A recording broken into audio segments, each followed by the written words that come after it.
embark upon the darkest voyage into the unknown in the history of mankind.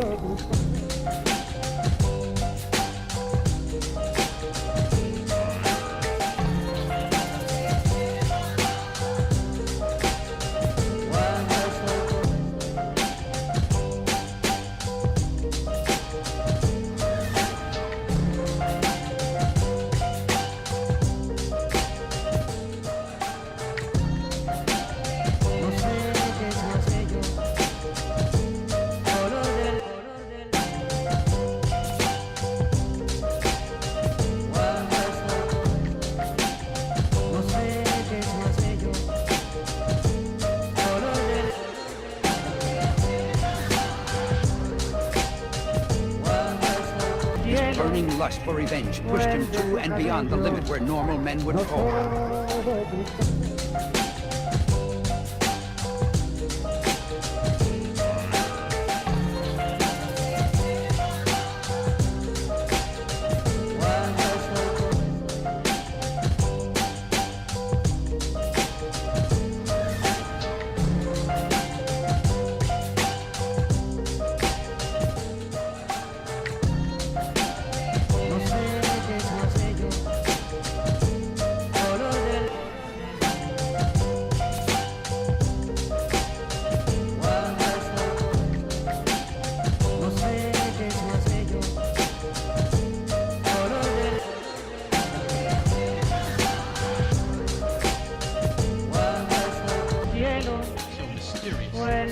To track down the maniac behind all this.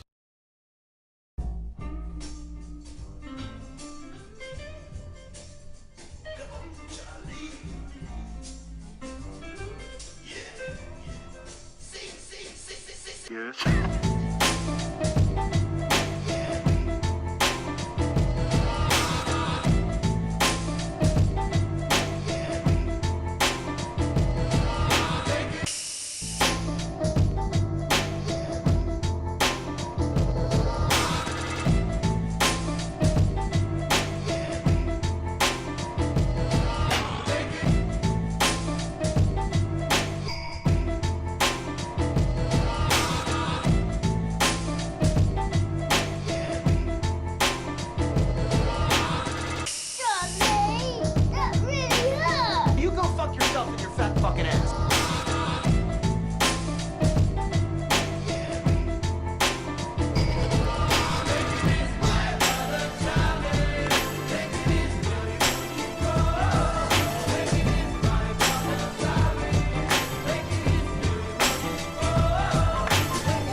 Want a few drinks and smoke a joint, Bubbles?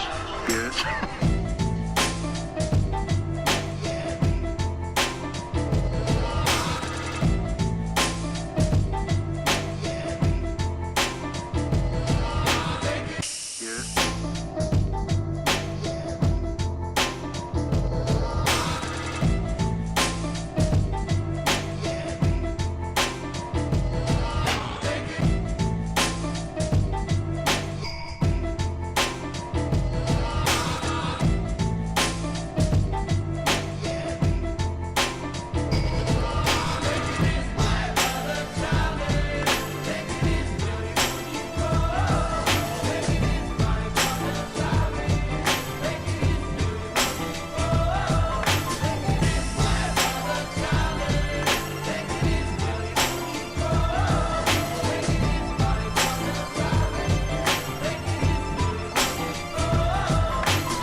Want a few drinks and smoke a joint, Bubbles?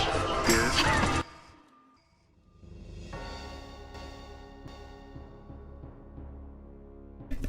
Hello, boys.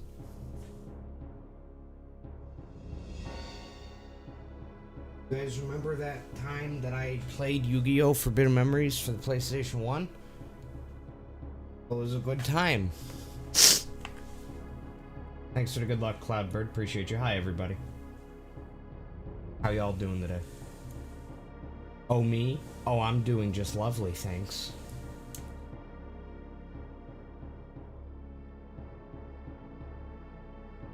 Yeah, alright, let's get on down to it.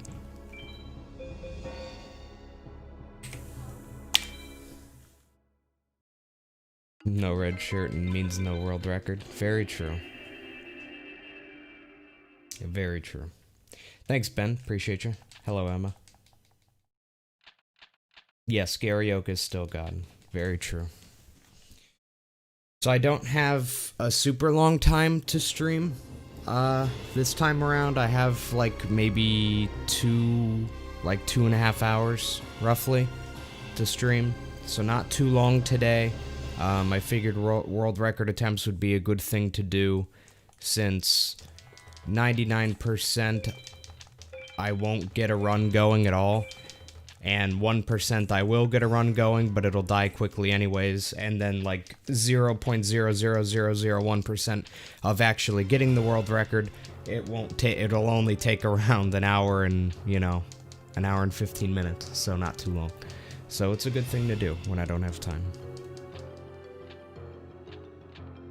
The Yu-Gi-Oh anime is cringe in the first... Like, the thing with the Yu-Gi-Oh anime is that the first season, I feel like, is extremely, like... The first season is, like, very simple, I guess, and it's still endearingly cringy. It's not bad cringe, I think it's good cringe. But the first season is a lot more, like, simple, and then after the first season, I feel like it gets, like... It gets a little bit more complex, I guess. Not very much. Granted, we're talking about the Yu-Gi-Oh anime here.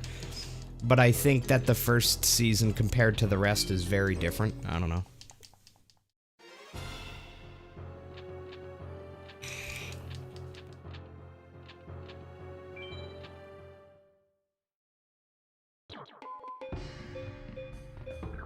Good enough.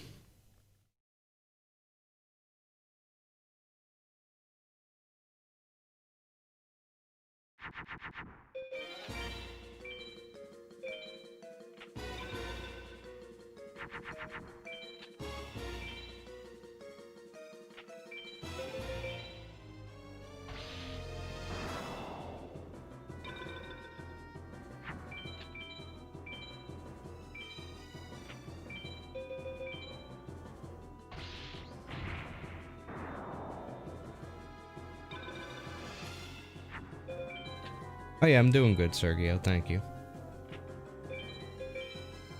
Yeah, hope you guys are doing well as well. Like I said, it won't be a long stream today, but it will be a stream nonetheless. A stream is better than a not stream. Ain't stream.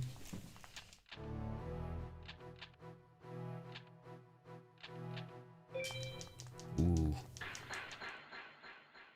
That was almost a frame perfect shatter. Well, let me rewatch it. Maybe it was. That might have been. That was really good. Hello. Hello. Thanks for the good luck, Arius. What's up, man?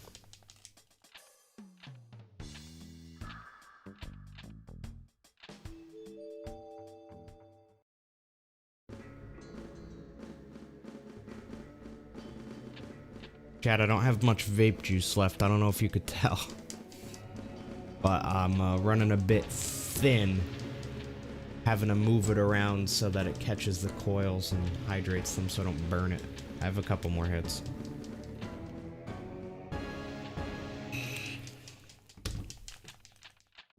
But when I go out after the stream is over, it's one of the things I'm doing is getting more vape juice, so we'll be alright. I don't know what I want to go with this time. I think I'm going to go back to Apple for a cycle. And I also need to get a new coil as well. I need to remember to do that. I haven't changed my coils in far too long. Draws cancer, dude. How high is my neck? 6 milligrams, that's all. That's really the highest I can get it with the vape juice that I like. With the juice that I like, it only goes up to 6, and the only other brands that they have that go higher than that, it goes from 6 all the way up to 12 immediately. And I really obviously do not want 12 milligrams. I wouldn't mind like a 9 maybe, but they don't really have 9s. At least not the place that I've been getting my vape juice since Vape Wild closed down. So there's probably, well, there's definitely places that I could order 9 milligram vape juice that tastes good, but I don't really care enough. I don't need to up it anyway, 6 is fine.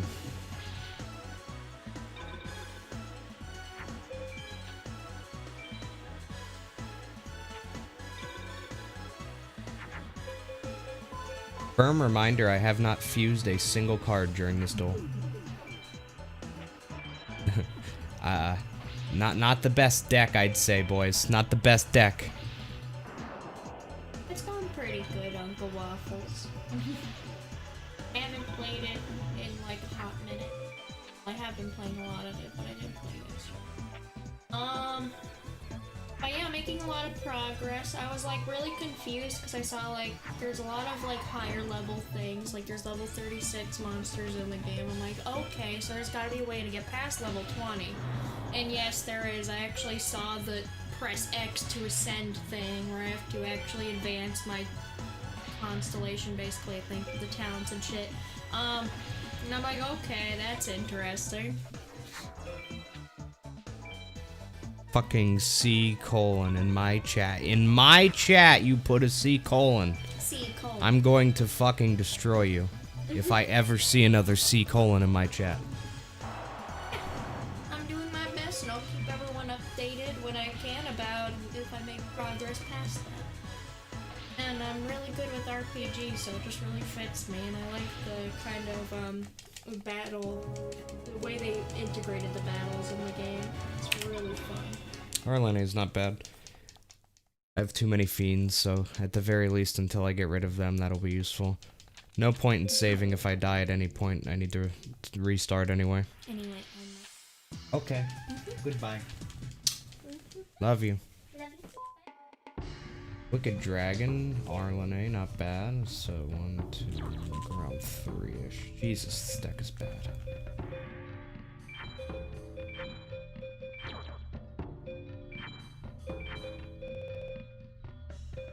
I gotta put in more, man. I can't survive with this shit. Oh, I got 2 Arlene. Well, that's kind of papoog.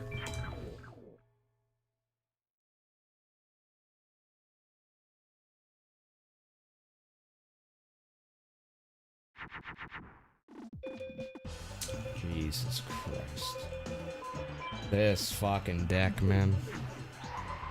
No, I don't have a good equip. That works? Hello? In what universe does that work?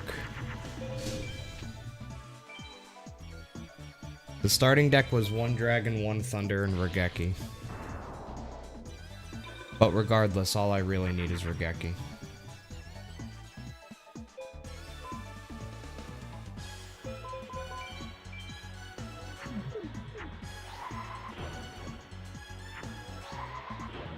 Minder Regeki sucks ass, yeah.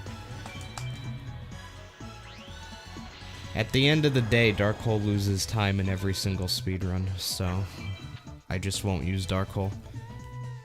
Dark Hole could be more useful during the final 6 sometimes, but I would rather go riskier and get a confirmed time save every run.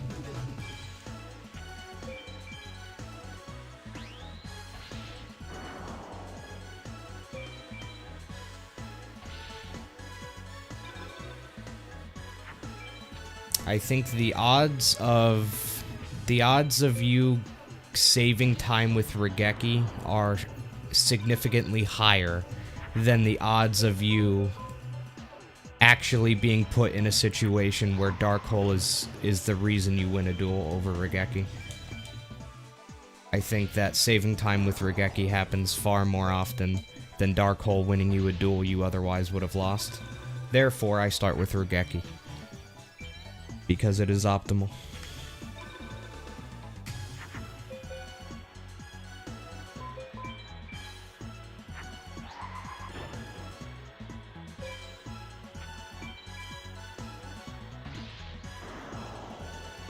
Darkhold plus Umi Pog, dude. My favorite fusion. Dude, I'll never forget the day. Speaking of, I'm about to mention Saboom, and actually Saboom is live right now with FM. He's been playing FM recently, Saboom. He's been streaming FM recently, which is pretty cool. But I'll never forget the time that Saboom was on Nightmare one day, like many years ago, and he lost to Nightmare because he accidentally did the Umi plus Darkhold fusion. Like, he meant to just... He had Umi and Darkhold in his hand, and he just meant to, you know, use Darkhold, but throw Umi at the same time, and he didn't realize it, and he ended up losing because of it. It was pretty epic, if you ask me.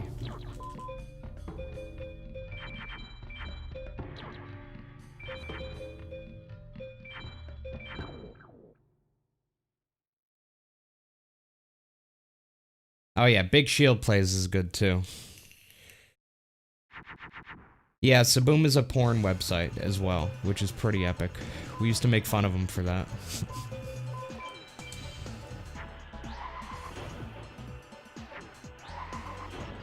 We used to meme on people and be like, hey, you guys like watching Saboom? Well, go check out Saboom.com, his official website. Don't go to Saboom.com, by the way, because that's a literal porn website. But it was really fucking hilarious when we found that out. When we fucking found that out, we did not let him live that one down. I mean, his name was never technically Saboom. It was always SSBM stuff, but he was just called Saboom. But now his name actually is Saboom, which makes it even funnier.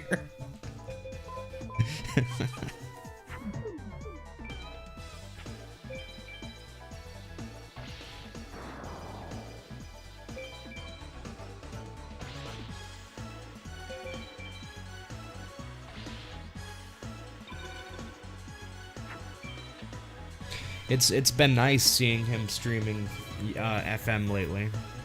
I've been trying to watch as much as I can, but we'll have to do a race with him one of these days.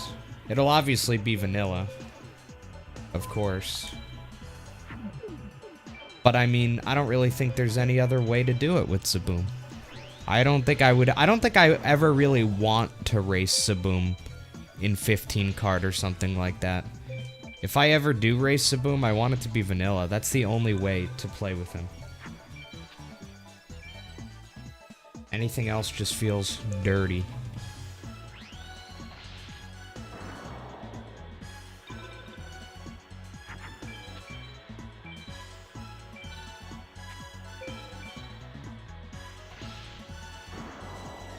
How come? Because it's just Saboom, man. Saboom hasn't really been around for the whole 15 card thing, and he's not really interested in playing mods or anything. Saboom is a purist. Play the game on the disc, and that's it, bucko. And I dig that a lot. Ooh. You likey.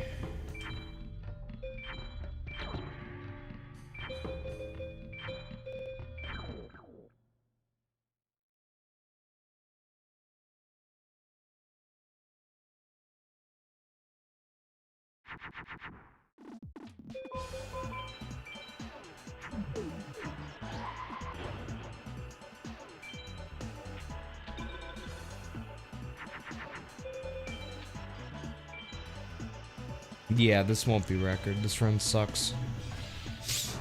But I'm gonna continue it until it gives me a real reason to not continue it.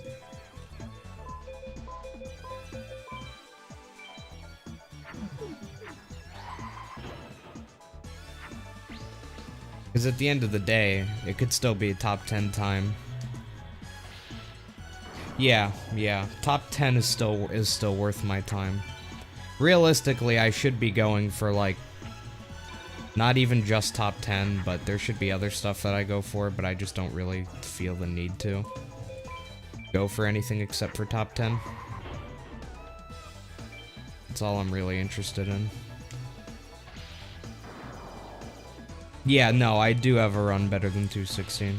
I've had many, many, many runs better than 216. I just didn't have them. Didn't have these splits running. You have to remember, I only use these splits when I'm doing world record attempts. Whenever I do a race or something like that, I usually... Well, for the longest time, I didn't use these splits when doing races or anything, and I still really don't. Mainly because I really don't care about having a PB in this unless it's top 10.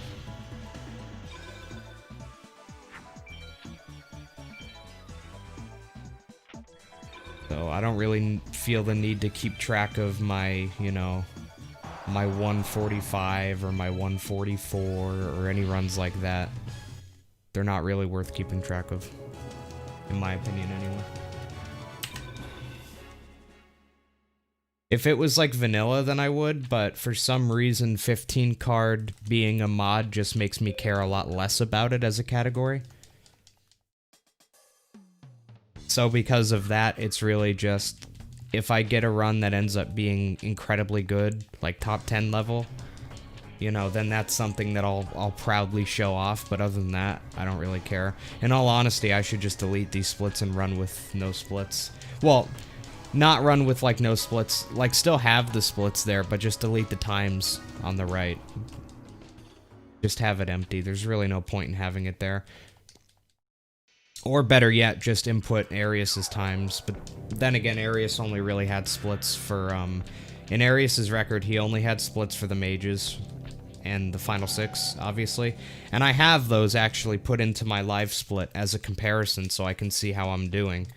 But, I mean, I could manually go and grab, you know, corresponding split times for all this and then just run against that. And then I could have Nate's splits as a second comparison. That would honestly probably be better, so I should probably just do that. No, Final 6 is not faster than Final 7. Final 7 is always faster. Well, I mean, well, yeah. In a perfect world, Final 7 is always faster. That's true. Really? Okay.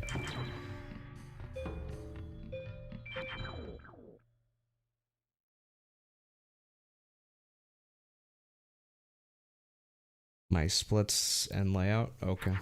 Are you going to steal my splits and my layout?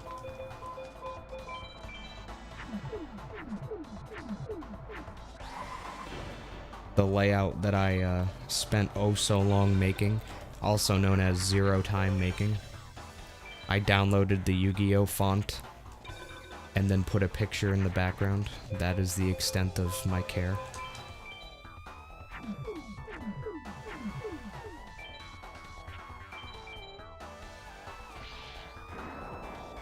I mean, that's really all I did for the background, or for the splits.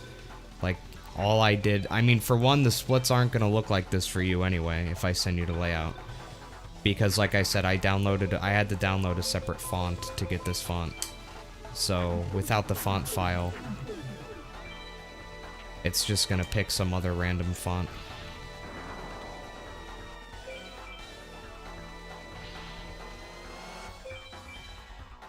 What's the name of the font? I don't know. I don't remember.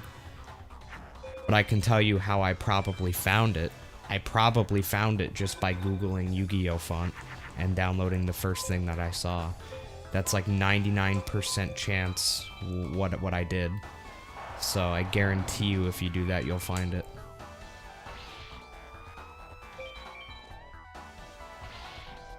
Whatever it is called, it's called Yu-Gi-Oh something. Like, it's literally called Yu-Gi-Oh. Oh, Beast Fangs Vanilla. Beast Fangs Vanilla. Let's go. But yes, it's called Yu-Gi-Oh something. Like, I'm telling you, just Google for Yu-Gi-Oh font and download the first thing you find. Because that's exactly what I did.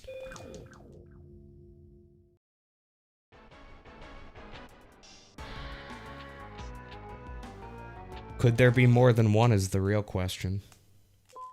There There's two of them and an Oscillo hero. What? That is kind of hot. I'm not gonna lie, dude. I am not gonna lie. That's kind of hot. That's kind of hot. Holy shit. 2 Beast Fangs and an Oscillo hero.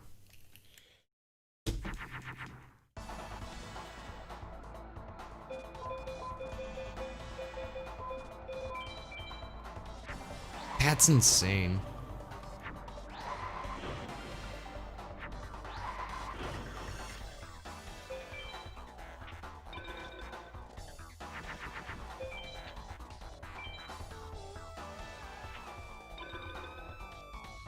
And Bakura didn't fuck me over yet. So that's cool. Wonder what that is. This might be able to kill it. Yeah, I was gonna say, I think it might be Battle Steer.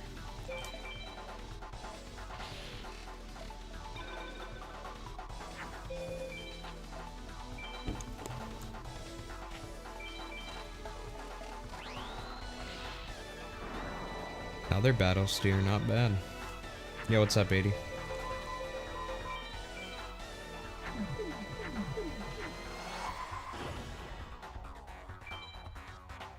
I cannot fucking believe I just won 2 Beast Fangs. 2 Beast Fangs and a Thunder. And Beast Fangs was the vanilla drop, which just makes it even cooler. Well, technically, Beast Fangs was not the vanilla drop. Technically. Oh, shit. 1GG Gamer. With the, what is that? I actually can't see it yet. Hang on. With the $30 donation. God damn. From 1GG Gamer. Hippity hoppity, get yourself some puppy juice. Damn, thanks 1GG Gamer. Dude, GG Gamer, God, boys, let's go. Vape juice acquired. Thank you very much, good sir. I can now get a nice big bottle of vape juice today.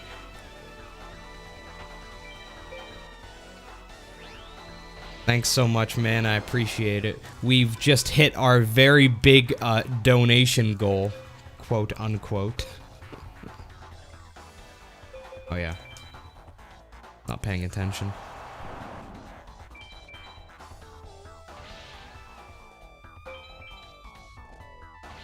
But yeah, thanks so much, GG. I don't know if you saw, but I won 2 Beast Fangs from Shoddy in campaign. Not 1, but 2. And Time Wizard vanilla drop. Beast Fangs was the vanilla drop, like the first one, and then I won another one, and I won a Thunder as well. Have I ever taken dry hits?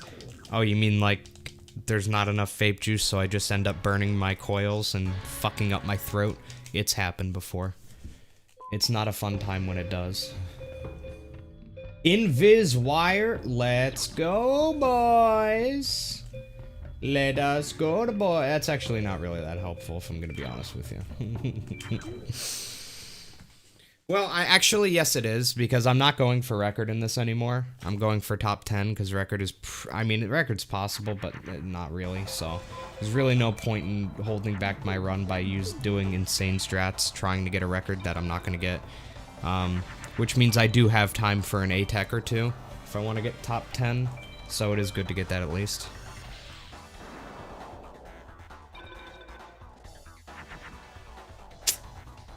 I mean, that's good enough, but I don't want it to be good enough. I can kill it. Actually, no, I can't. I can only match it. Because that doesn't make Komori, that makes Blackland, which doesn't have Jupiter, so I'm just gonna do that. Oh, it's a magic. That's bad. Well, it's potentially bad anyway.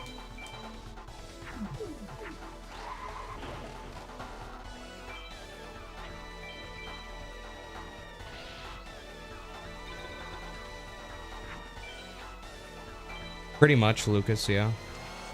Just luck and blow through the game without farming.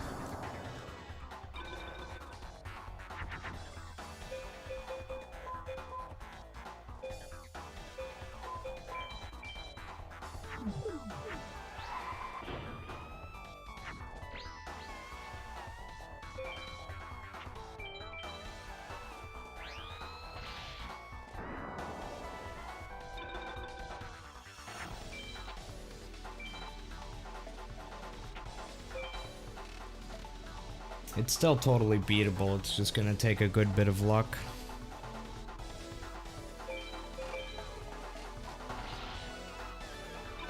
But we're still a little ways away from it being totally optimized or anything.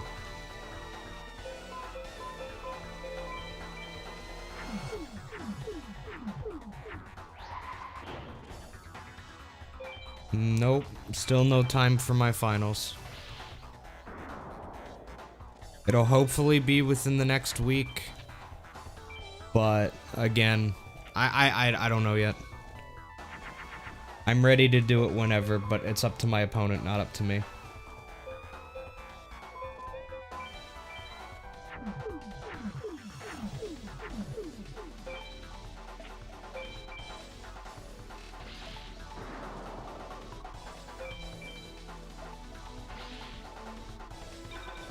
But it will probably be within the next 7 days. I can give you like a 90% sure that it will be within the next week. But that is the best that I can offer you at the moment.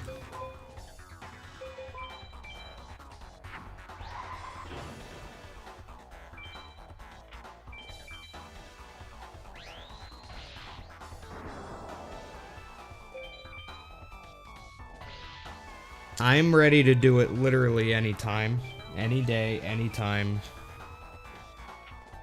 So, it's just whenever my opponent wants to do it.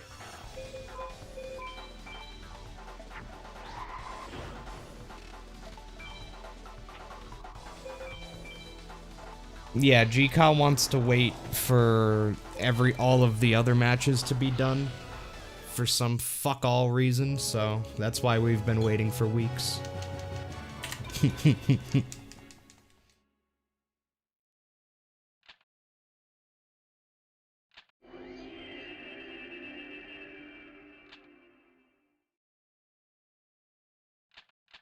GCOD doesn't want to wait in loser's bracket for too long after he loses. He wants to do his match right away. So, that's why he's waiting. Dragon Treasure as well. You've got to be fucking kidding me. I have 3 equips before Isis. This fucking run, dude. This fucking run. This run is something.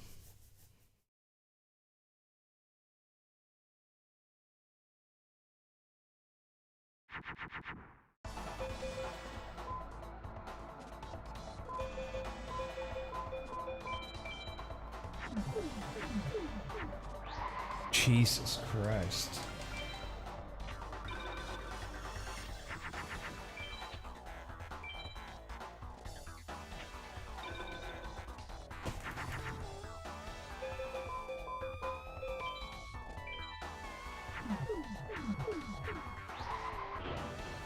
Dude, I've been getting insane runs like this over and over again recently. Like every fucking run I do, I swear to God, I get this insane shit lately. No, I've never gotten Exodia during a run. Most people haven't.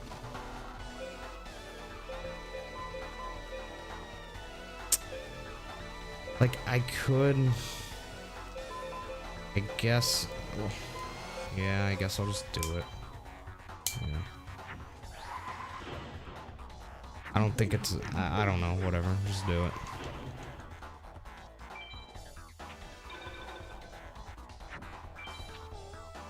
Maybe it'll be enough to hold him down for a turn. Alright, cool. Regeki now? Great.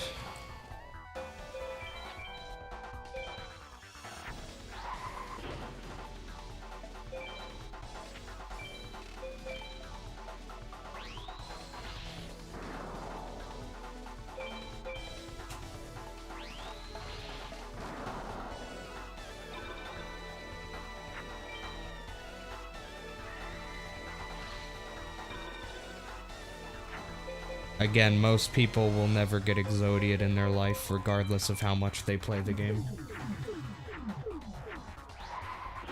I've played this game more than most people have, and it's never happened to me. I have RNG manipped it to happen, though. But that's about it.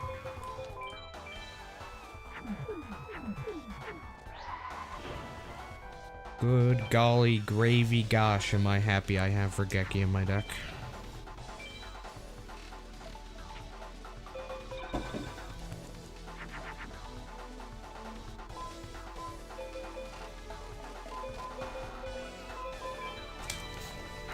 Is there a reason we typically don't see Wing Beast for Crimson Sunbird fusions and speedruns? Yes, Wing Beasts don't have any fusions other than that one.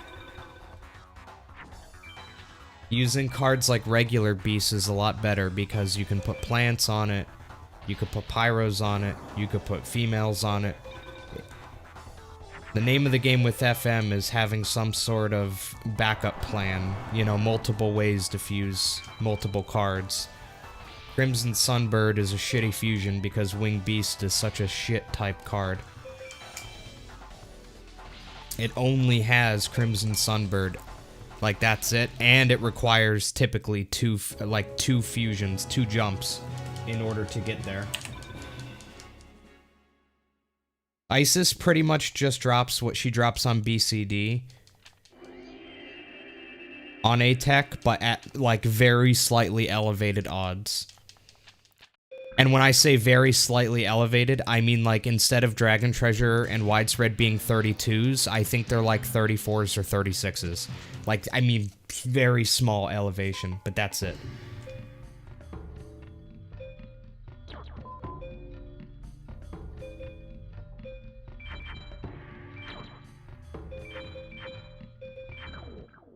But I'm pretty sure Isis doesn't have anything... Isis doesn't have anything, like, additional on her A-Tech that's useful, anyway. She has the same exact stuff that she has on BCD on A-Tech. Like, as far as useful shit goes, so, you know, Umi, Widespread, Dragon Treasure. She has those exact same drops, just very slightly elevated.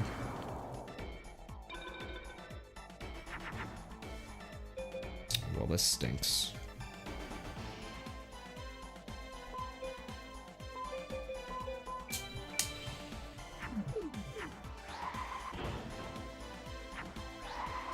Yeah, 36, exactly.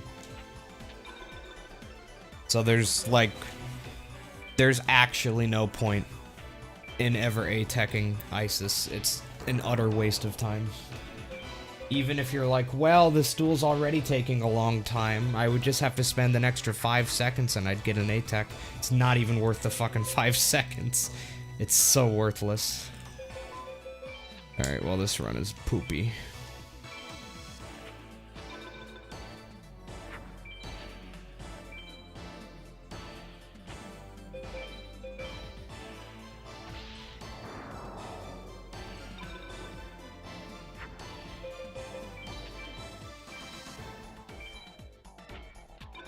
I really don't have any choice at the moment other than to do this. Well, Regeki would work, and I also have 3 separate equips, so any one of those along with a twin-headed would do it. But, yeah, this run is dead.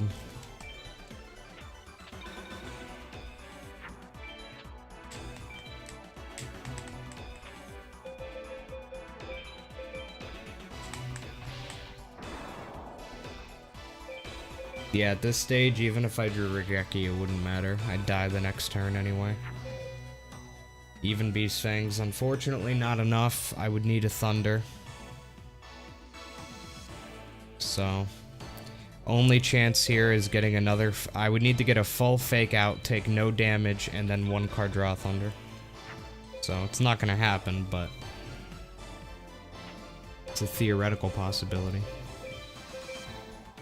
Well, I got a Fake Out. If I draw a Thunder, I can still win. It's not a Thunder, last I checked. Yeah, only Seto third can drop Blue Eyes. Yeah, Beast Fangs would do it as well. Well, there goes that.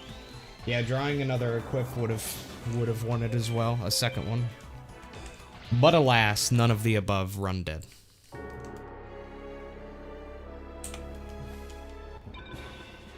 No biggie. Very good equip drop luck there. 3 equips before fighting ISIS is just disgusting.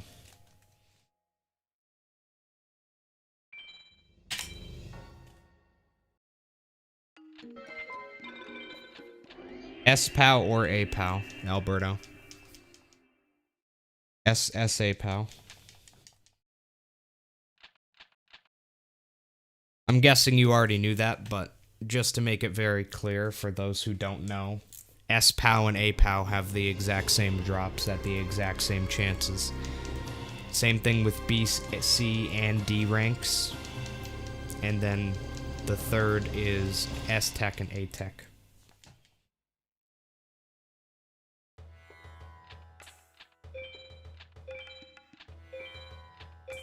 No, the magic's face down. I wouldn't have had to worry about Lion Man. I could have magic locked him after I made the twin-headed. After I made the twin-headed, I would have, if I did make a twin-headed in that duel, what I would have done is I would have kept the Blue Eyes White Dragon alive until I was able to win the duel. That way he would have been magic locked and unable to play those magics, so. Now if I had drawn another equip, I would have been able to make the Black Dragon Jungle King, in which case I probably could have killed the twin-headed and then just kept something else that he had out alive. Well, actually, I don't think he had anything else that was stronger than 21 out, so I'd probably still have to keep the Blue Eyes alive, but yeah.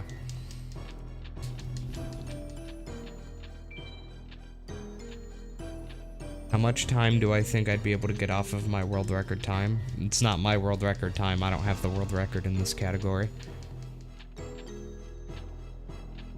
If you're talking about RNG manipulation runs, which this is not, there's still plenty of time to be saved. And if you're talking about not my world record, but this category, then again, there's still plenty of time to be saved. This is a good deck. 1 Dragon, 2 Thunders, Regeki.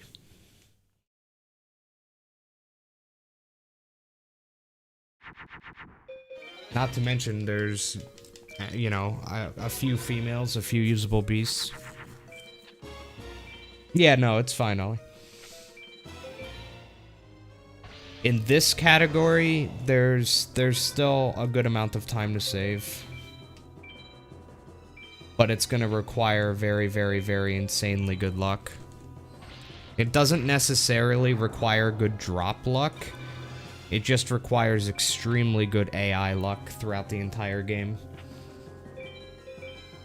Obviously, getting good drop luck will help, but it isn't really necessarily a total requirement.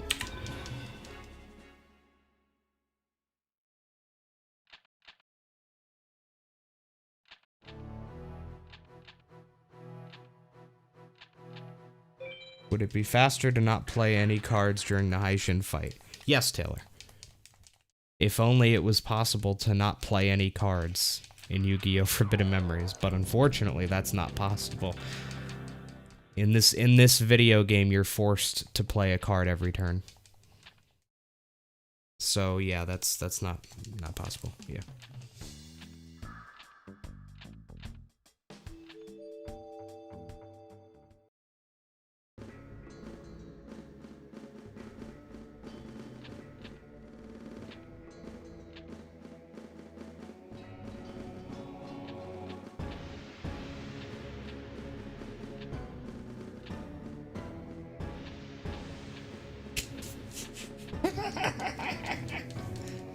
Sorry. What a fucking idiot. Oh, God.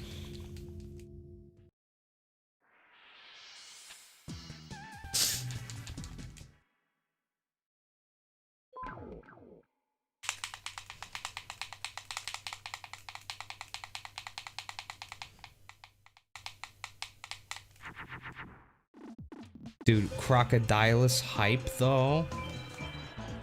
This doesn't work, right? Okay, good. Would have been mad if it did.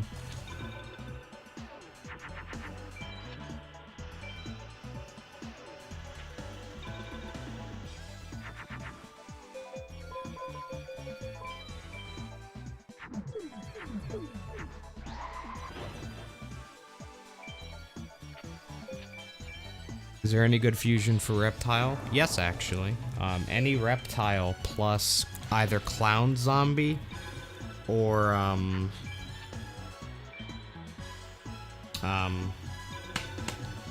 what's the other one? I'm blanking. Okay, well, Clown Zombie or one other clown card. Yeah, Crass Clown, that's the one, thank you. Clown Zombie plus any other, any Reptile, or Crass Clown plus any Reptile will make Soul Hunter, which is 2200. That's really the only good thing it has. And plus any Reptile plus a small, like a small plant type, like if I had put like a shitty Reptile like Sinister Serpent with that rainbow flower, it would make Snake Yashi, which is a 1000 attack plant, and that actually does have a very occasional use in making pumpkin. For example, if you have a weak plant and a weak Reptile and a weak zombie type all in your hand, you could use that to make pumpkin. That's really all the fusions that it has that mean anything.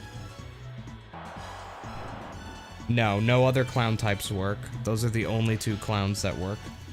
Mask Clown doesn't work, Wood Clown doesn't work.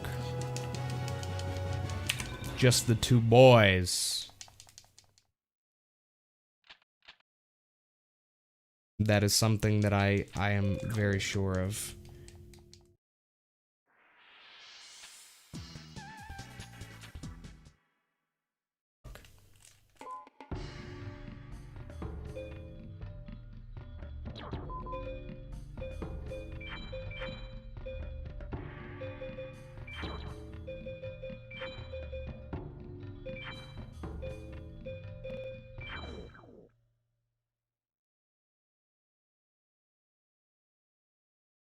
There's really no point in even vaping on this. At this point, I'm just going to be risking a dry hit every single time I hit it. Not risking one yet, necessarily. I could probably get a couple more hits out of it, but... Taking damage for the confirmed BCD, by the way. Thank you. At least that's what I'll tell myself.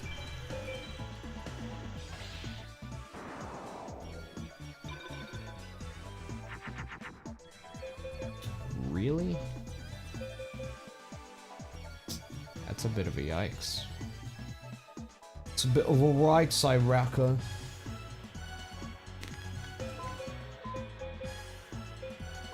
Little bit of a yikes, I reckon. Eh?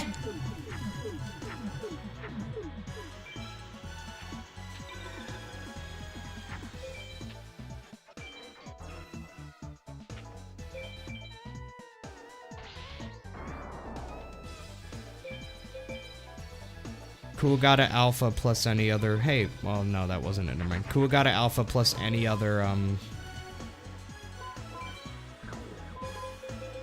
Kuwagata Alpha plus any other insect makes Quagar Hercules. So at least insects have that.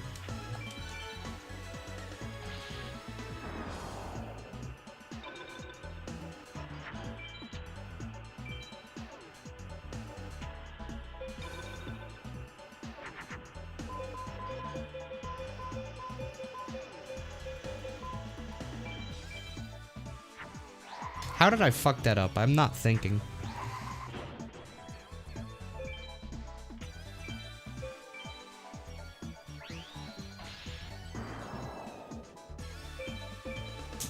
I was like, oh, I don't want to use that warrior. I want to use the one that has 300 attack, not the one that has like 800. And then I just like stopped thinking, I guess. Oh well. Yep, pretty niche fusion.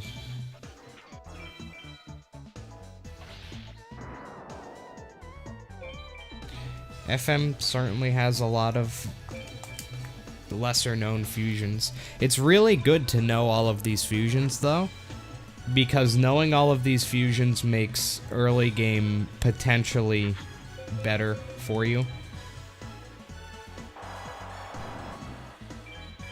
The bottom line is the more of these fusions that you know off the top of your head, the more situations you're going to be able to handle.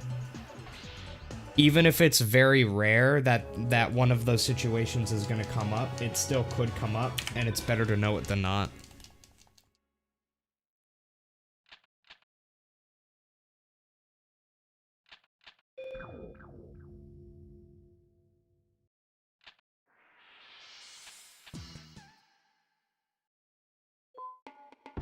Two Blacklands. Holy shit. It's like 4 I can throw in there.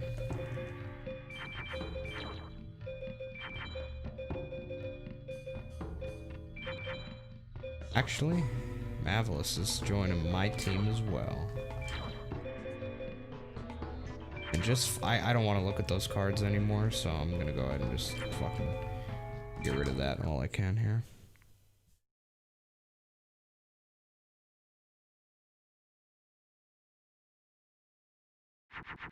A fusion tutorial documenting the low attack fusions. Yeah, that'll probably never happen. There's really no way to make a fusion tutorial unless I literally just go through every single fusion with you one by one. And what's the point in making a video where I go through every single fusion one by one? Like, there's really no point in making a video about that. I could just give you a list. You know what I mean? I could just be like, here's a list of all the fusions. No video required. Like, the only thing a video's going to do is show it to you, like, actually happening, but there's really no point in that. There's nothing I really need to show you with a fusion. It's just a list.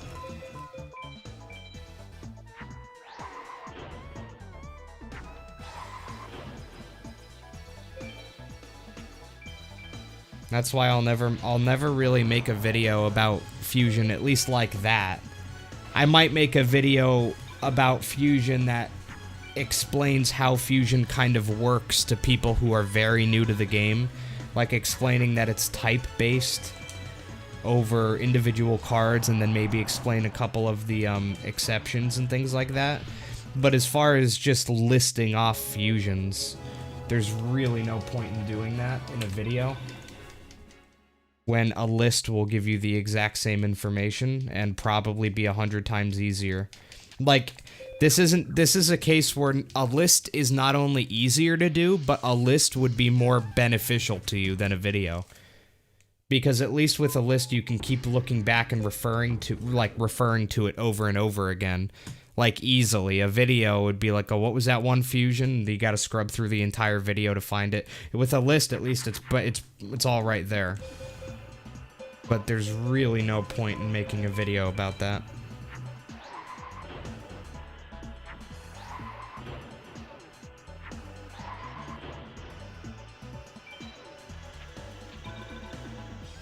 Things like ATEX are absolutely worth making a video about, because those are a lot more complicated, and there's certain strategies involved with getting ATEX that you can't really put into a list. The main video was pretty much that. It was something that I could have just put into a list of requirements. But the example videos show off a lot of, like, smaller strategies that I could technically put into a very long piece of text, but it's better in video form, showing off how the duel would actually work. You know, what order to do the requirements in, how to go about an ATEC in order to make it actually fast. Because, if you don't know what you're doing, just being handed the list of requirements for an ATEC isn't really going to make it too fast. Because you're not really going to know exactly how to go about the duel. Which is why I uploaded the examples as well. So I very much so recommend, if you use my ATEC tutorial video, use the example videos, because they show you exactly how you should be going about the entire duel. You know the requirements, but you don't know how to actually enact those requirements in a way that isn't slow as balls, you know?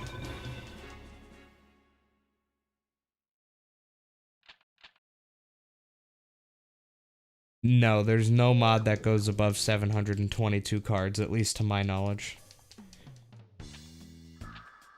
I don't think that would be possible. Well, it might be possible, but if it is possible, I don't know how the fuck they'd do it, so. I don't know shit about the game in a technical sense like that, so I couldn't tell you, but I can tell you that as far as I know, there's no mod that has that.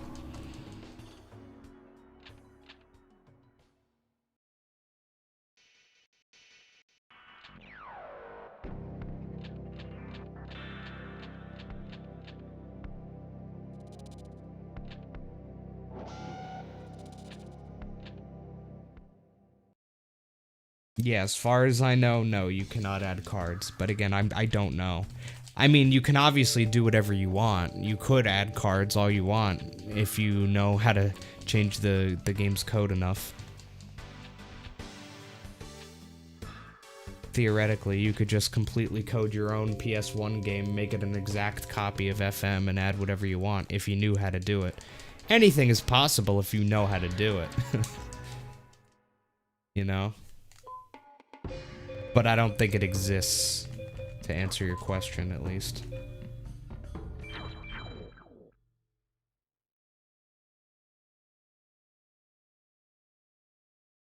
I do not think that it exists.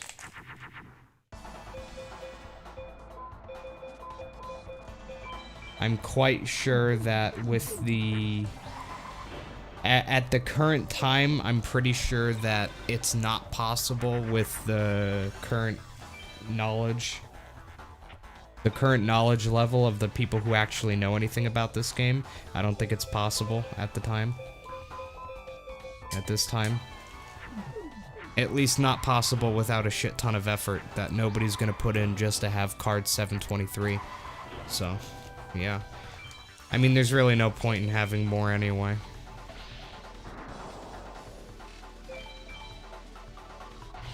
Do you pretend to beat the WR in Vanilla FM with RNG Minute? I don't know what you're asking. Not sure what you're asking, but yes, I have the world record right now in Forbidden Memories Vanilla. And yes, it is using RNG manipulation. Just like the top 10 times, I'll use RNG manipulation. It's just that mine was faster.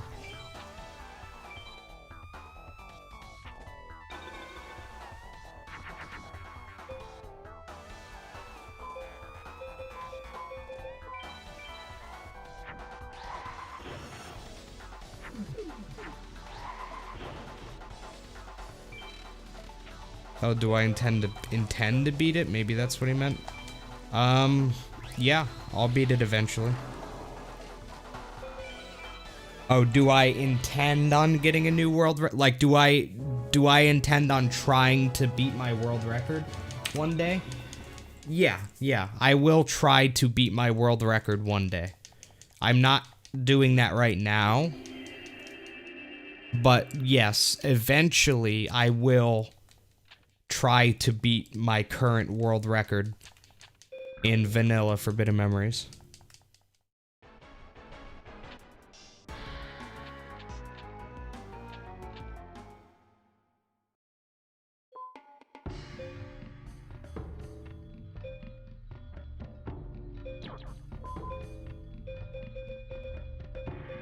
I've actually gotten most of the shit out of this deck, which is kind of nice.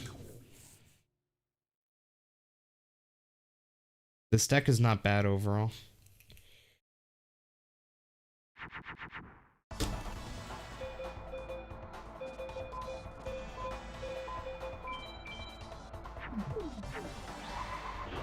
I should have put in that Electro Whip. I think I got an Electro Whip at some point. I don't remember. If I did, I wish I put it in. It would have been useful here, potentially. I'll have to remember to put it in before Cabo. I was going to say Kibble and Bits, because that's what I call him, but then I kind of stopped midway to say his name normally, and then I got confused and just sounded like Cabo.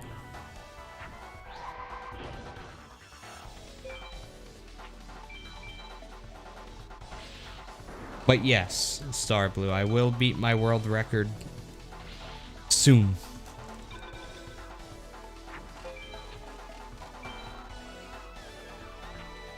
But right now, that is not my current project. But it will be beaten soon.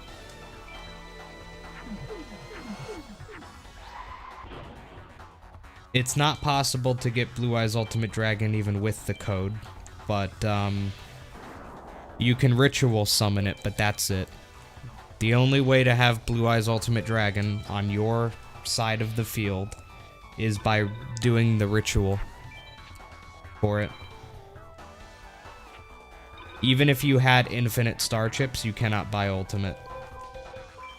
Like, even if you hacked the game so that you had an infinite amount of star chips, you still cannot buy Blue Eyes Ultimate Dragon. Because it's not even there is no code for Blue Eyes Ultimate. Like, it doesn't let you. It doesn't work.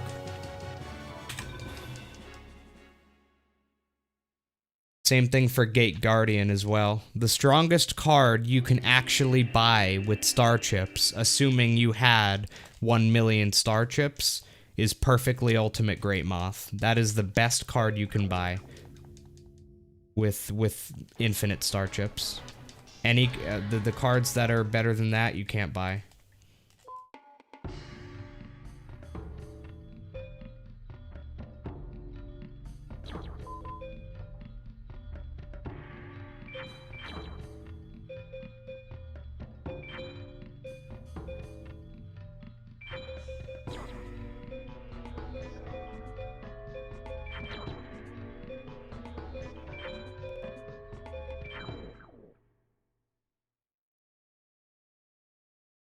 What time am I gonna aim for manip runs?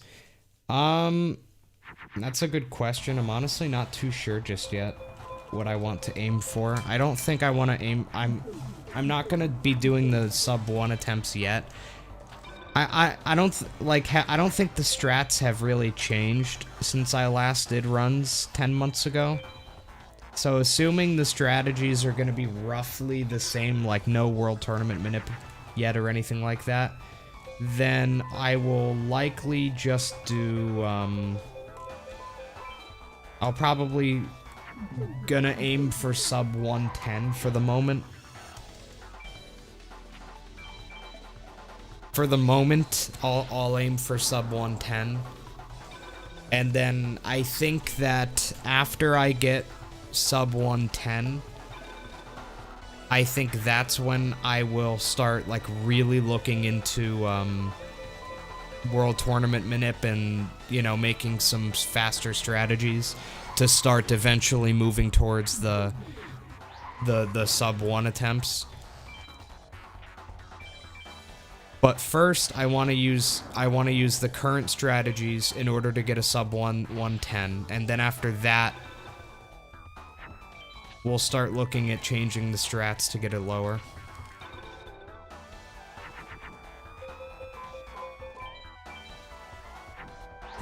Yo, what's up, Super?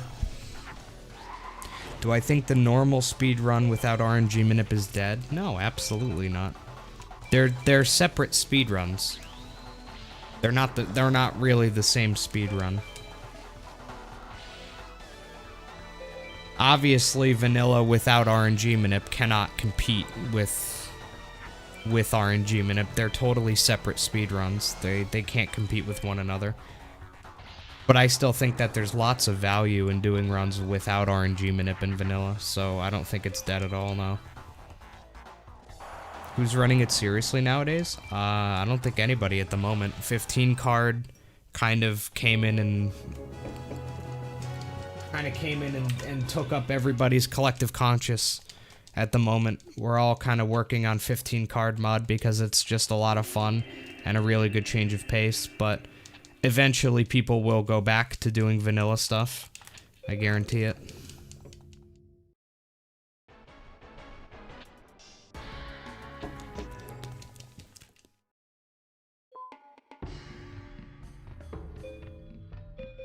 That's sad.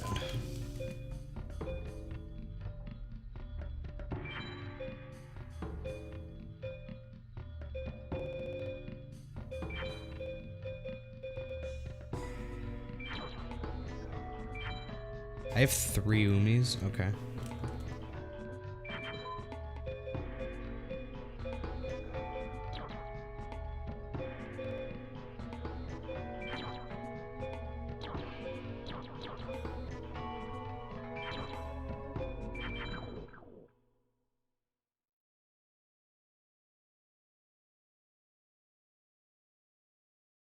I mean, theoretically, vanilla can go...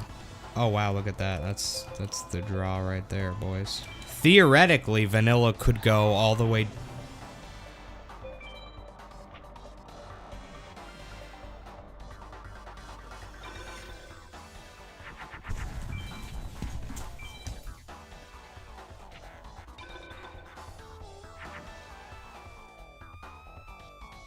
It's just Bubba chasing something. That's all. I heard Bubba running, and I'm like, what the fuck is he doing? But he's looking out the window at a squirrel. But yeah, theoretically, vanilla Forbidden Memories without RNG manipulation could get exactly where it is with RNG manipulation. Theoretically, it's absolutely possible for somebody to get a run that is sub 1 hour and 10 minutes without RNG manip. Theoretically, anyways. It's never going to happen, but it's hard to put a limit on the run because it could technically go down drastically if one person... All it takes is one person doing some attempts and hitting the lottery. Now, granted, it's probably never, ever, ever going to happen in a trillion years, but that is all it would take, is one person hitting the lottery. But realistically, I think that as far as vanilla FM is concerned, it's not going to go down much further. Without RNG manipulation, I mean. Without RNG manip, I think we're pretty close to where the record is gonna rest for pretty much ever, I think.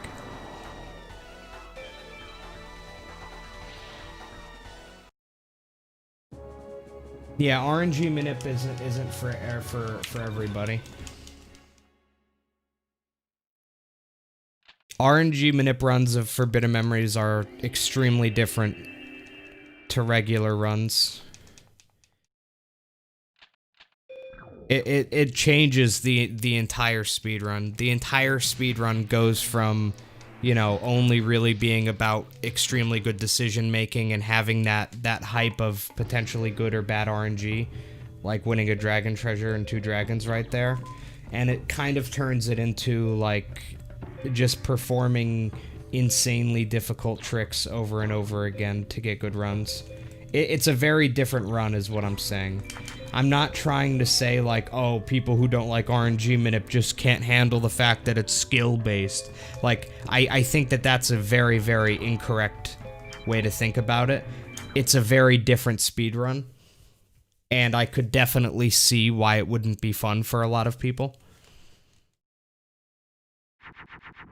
I could absolutely see why it would not be fun for a lot of people.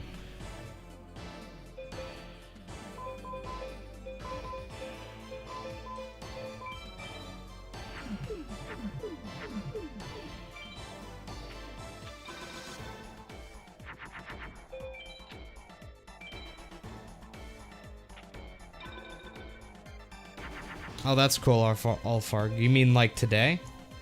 Like soon as in a couple minutes, or?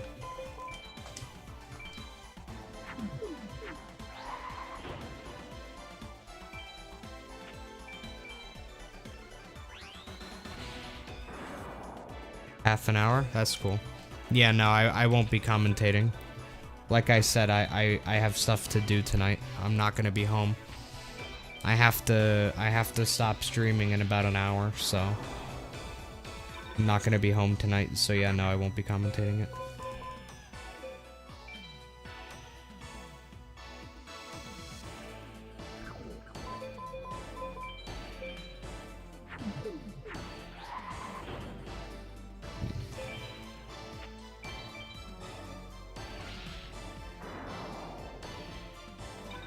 Yes, this game can absolutely be won without farming. It just requires a ungodly amount of luck.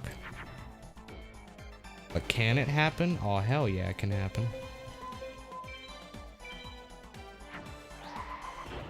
Such an awkward draw. There's really no way I could throw more than 2 cards without ruining the 1500 fusion. Unless I wanted to throw 4 cards and waste multiple dragons on a 1500, which also isn't worth it. So yeah, weird draw.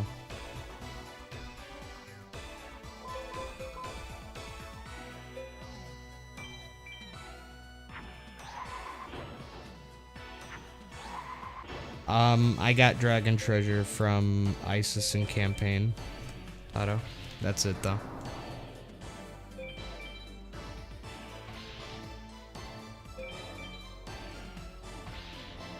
Overall, it's a pretty bad run, but it could still be some top 10.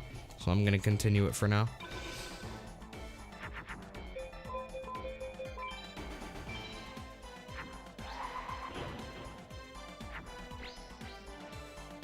Thank you, Ivan. Appreciate you.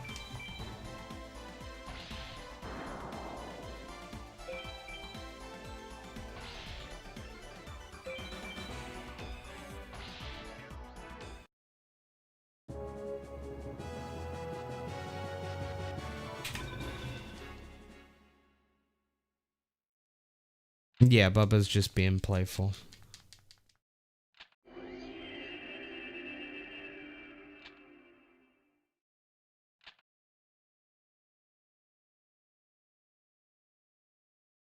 Yeah, this might have to end up being the last run, honestly. I'm not gonna have time to do another run. Well, I probably wouldn't have enough time to do another run is the issue. Because as of right now, I only have about an hour and like 10 minutes like left before I have to stop streaming. So by the time this run has a chance to die, which is really not going to be until after Mage Soldier and Villager 2. By the time that happens, I won't have enough time to get the world record.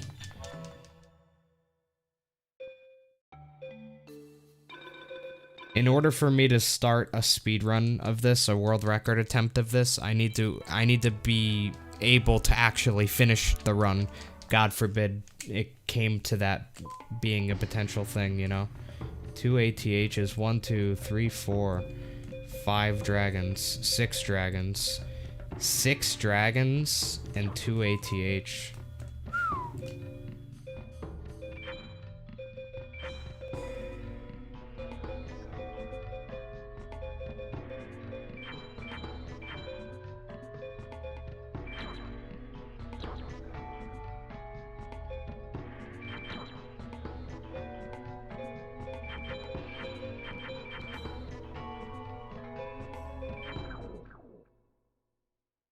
Oh, nice, Aries. What inspired me to start speedrunning Forbidden Memories in the first place? I saw somebody else doing it and it looked fun. That's really all there is to that. It was back in 2013.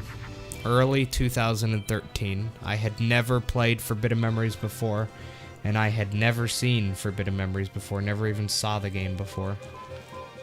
But, I was into speedrunning. I loved watching speedruns in general, and I was actively speedrunning Ocarina of Time any % back then for a couple months, and I would visit this website called Speedruns Live, which had a lot of speedrunning live streams on its front page, and I would very frequently go on to that website whenever I wanted to watch something, you know, some speedrun. So I'd go on their front page and just kind of browse to see, you know, what speedruns were going on that I could watch. And one day in early 2013, I went on to Speedruns Live and browsed the front page like I always did. And I saw somebody on the front page with a lot of viewers who was live streaming a speedrun of a game called Yu-Gi-Oh! Forbidden Memories. And I had never heard of Forbidden Memories before at that time, but I thought it was interesting because back then, speedrunning was still a very niche hobby. It wasn't something that got a shit ton of views just yet. It was just starting to become like a very popular hobby, but it was still very niche. So it was very rare to see people have a lot of viewers when they were speedrunning. So typically what you would see is the only time you'd see somebody have a lot of viewers it would be if they were like speedrunning a very popular game, like Ocarina of Time or Super Mario 64. You would only really see speedrunning streams get a lot of viewers if they were speedrunning one of those big games. So that's why I clicked on it, because I was interested. I was like, this guy has like 1,000 viewers. And he's speedrunning a Yu-Gi-Oh game, a Yu-Gi-Oh Forbidden Memories that I've never heard of. It was just very bizarre back then for a game that I'd never heard of to be getting that many viewers with a speedrunning stream. It's just not how it worked back then. So that's what made me click on it, because I was interested to see why there were that many people watching it back then. And I clicked on it, and the rest is really history from there. I thought the game looked very interesting. I had no idea what was happening. I had no idea what the rules are or what was happening or any of that, but I wanted to. I took it as a challenge to myself back then. I was like, I don't understand what I'm watching, but I feel like it's probably really fun, and I really want to understand. So, I watched his stream more.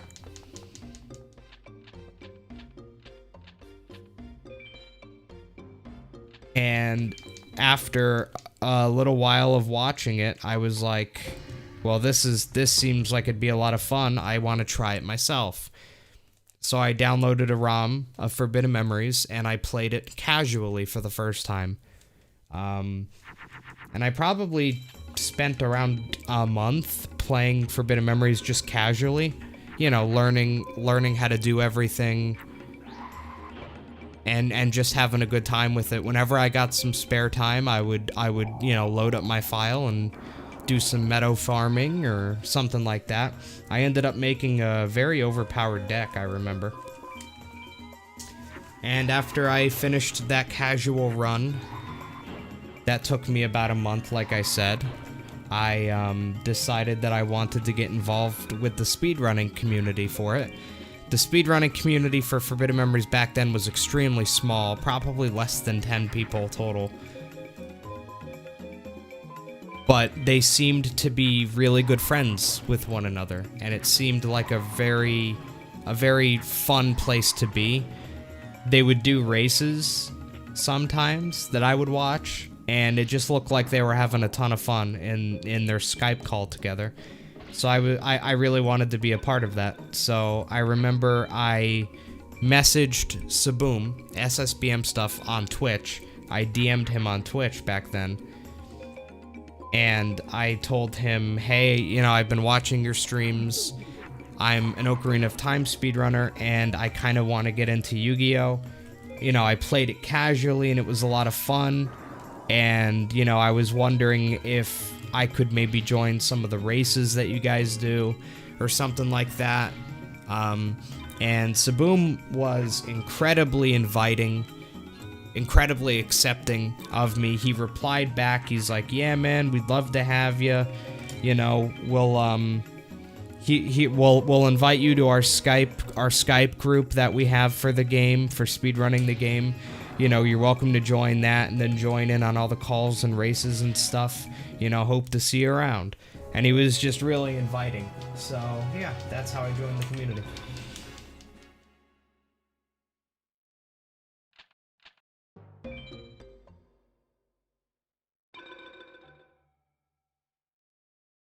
After I did that, I did a couple speedruns of World Tournament, actually. That's the first thing I did, was I did speedruns of World Tournament in FM. Did I just win 3 Bolt Penguins? Did I actually just win 3 Bolt Penguins? Is this real life? Did that just happen?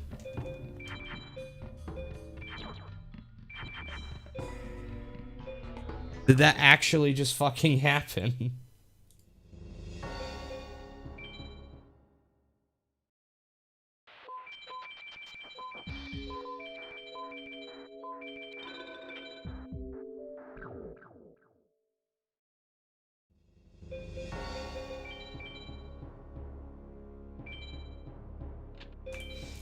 Now you guys can kind of see why I always fight Villager 2 in campaign after World Tournament in these runs.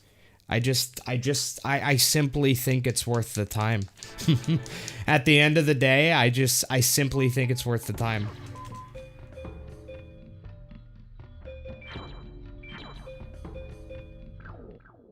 Winning that many Thunders means that the rest of the duels that I do for this entire run are now going to be much faster and better.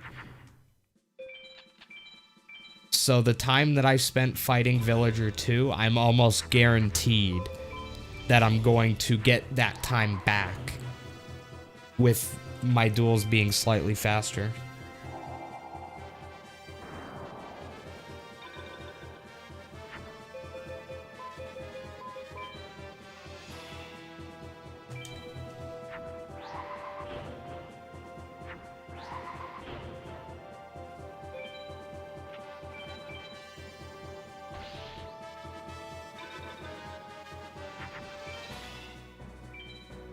No, I never got records in Ocarina of Time. You crazy? Ocarina of Time is one of the most, like, speedrun games ever. So much competition in it. So hell no, I never had a record in it. I had a pretty good time back then. But not record shit. Like, no way, Jose.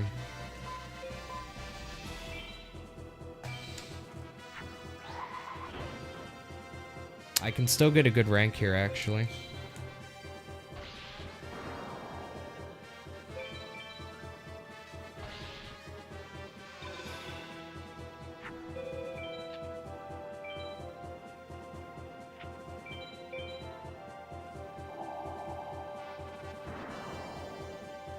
Yep, that should be an A, pal.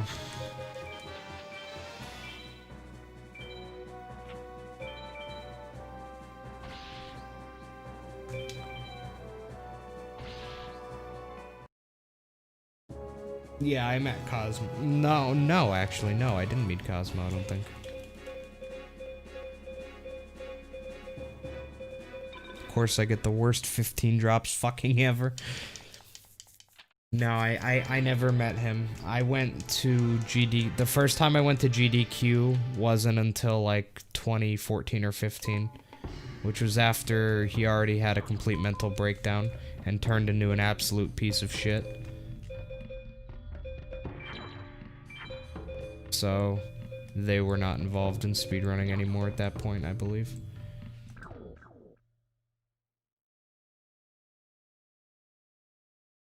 But believe it or not, Cosmo is the reason I got into speedrunning. At all. Saboom is the reason I got into speedrunning Forbidden Memories. Right? Cosmo is the reason I got into speedrunning at all. He's the reason I discovered speedrunning.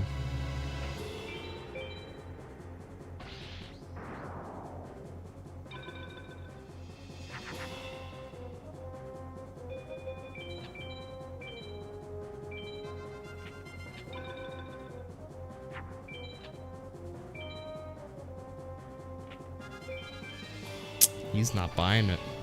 He ain't buying it, boys.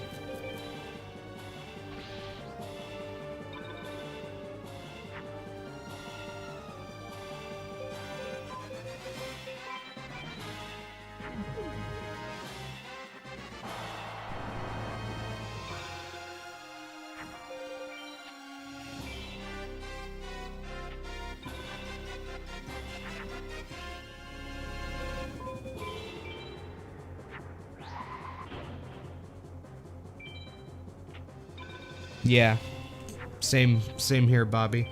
I started watching Cosmo. He was the first person I ever started watching, as far as speedrunning was concerned. I started watching him back when he was doing Ocarina of Time was his main game back then. And then I watched him as he moved from Ocarina of Time into Wind Waker. I remember the Cosmo versus Demon world record streak, how they went back and forth getting world records back then in Wind Waker. I was so invested in that stuff back then. Watching that, the world records go back and forth between Cosmo and Demon was just the most exciting shit ever back then, man. Just the most exciting shit ever. Yeah, Cosmo was the reason I discovered speedrunning at all. It was 2011 or 2012. It was like late 2011, early 2012. And I was replaying Ocarina of Time for the first time since my childhood. And I think that while I was playing, some glitch happened to me. It's like some random glitch. I don't remember exactly what it was. But I remember I went on YouTube and I searched for Ocarina of Time glitches because I wanted to see what had happened. And that's how I discovered Cosmo. That's when I discovered speedrunning and stuff.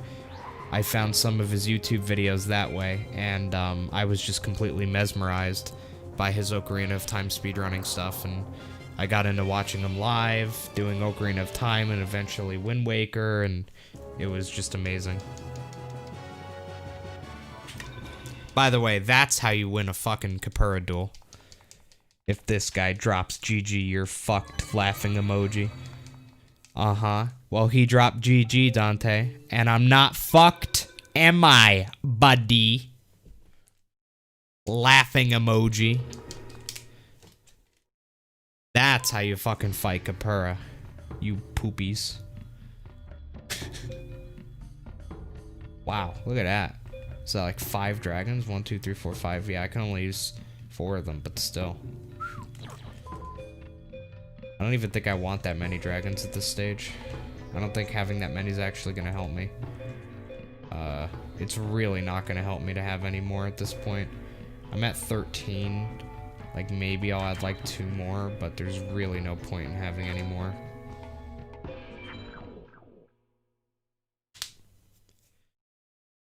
This run actually going somewhere? Not really, no. I mean, it could still be top 10, but I only have 1 equip, so... odds are, no, it's actually not really going anywhere. But it got past Capura. And the reason it got past Capura is because I have a big brain, and I know how to play the game better than a 2-year-old does. This guy drops GG, you're fucked. Yeah, bucko. I'm real fucked. I'm reveling in the fact that chat did not believe in me. And then I won anyway. I'm bathing in the fact that I won that Capura duel. I'm just bathing in it. Oh yeah, dude, I forgot about that until just now. His Castlevania 64 speedruns. Oh yeah, dude, the Castlevania 64 and Commander Keen. His Commander Keen speedruns were so fucking mesmerizing. With the little sound effects and the music in that game. Listen, like, it would be like 2 in the morning and he would be speedrunning Commander Keen. So my bedroom would literally just be lit by my laptop and the little fucking noises of Commander Keen playing. It was fucking great. I loved it. Oh my god. I miss those days a lot. Because that shit was great, dude. That shit was great. Cosmo was the first big speedrunner. Like, he was the first ever, like, really big speedrunner. Like, I don't want to say that he popularized speedrunning, because he absolutely did not. But he was the first person to really bring a lot more attention to the speedrunning scene. Because he was really the first, like, speedrunning mega streamer. I mean, even today, I don't think there's like any live streamers that like are. I don't think there's any like purely speedrunning live streamers who are as big as he was. Because he was fucking huge. And he was like a pure speedrunner. Like, it was not like, he was not a variety streamer who occasionally did speedruns. He was like a pure fucking speedrunner. Like, today I'm doing practice, tomorrow I'm doing routing, the next 3 weeks I'm doing like record attempts every day. Like, he was a speedrunner. That was his thing. That was all he did. And I don't think there's anyone today who does that and is still as big as he was back then. Yeah, it is a shame that he became a complete fucking idiot. It is definitely a shame that he utterly lost his mind and became a giant fucking asshole who doesn't deserve respect. It's a shame.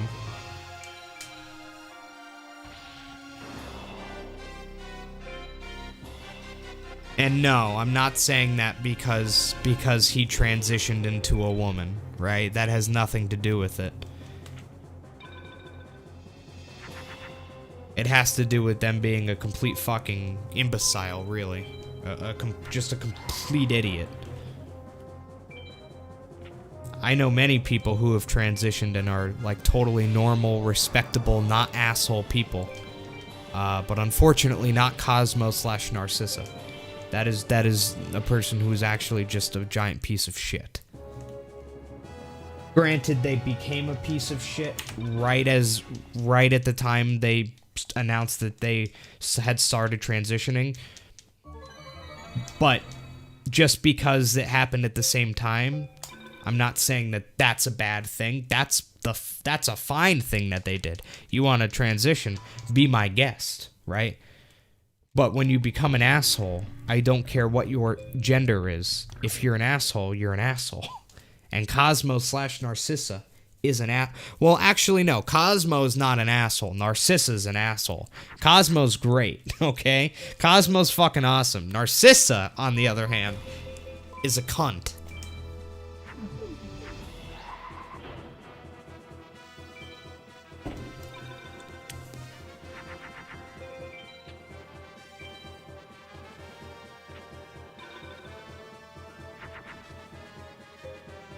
It really is a shame. Yeah, there's always that part of me that will still care as well, even just a little bit.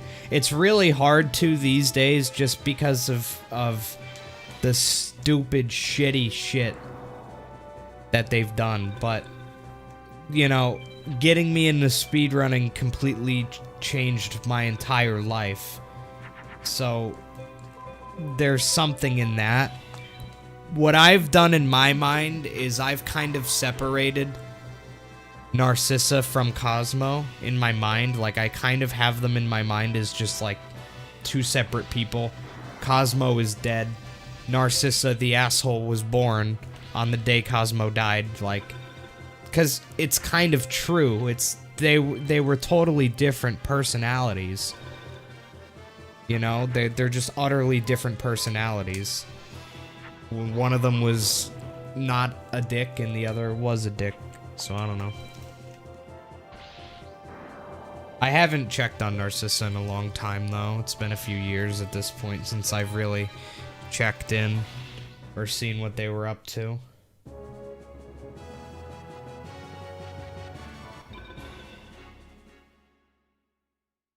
I think it's better to think that way, and like when people ask me how I got into speedrunning, I'm always going to tell them Cosmo.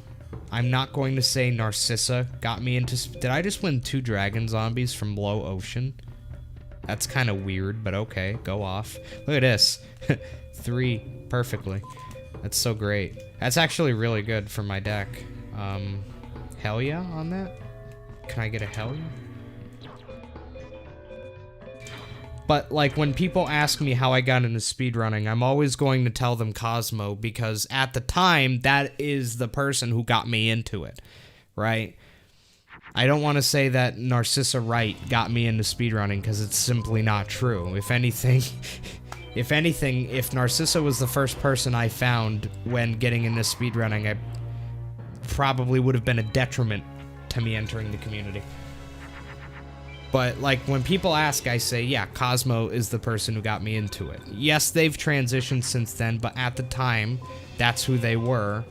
So when I'm referring to, you know, 2011, 2012, that's the name I'm going to use. It's not a sign of disrespect for who they are now. It's just who they were then.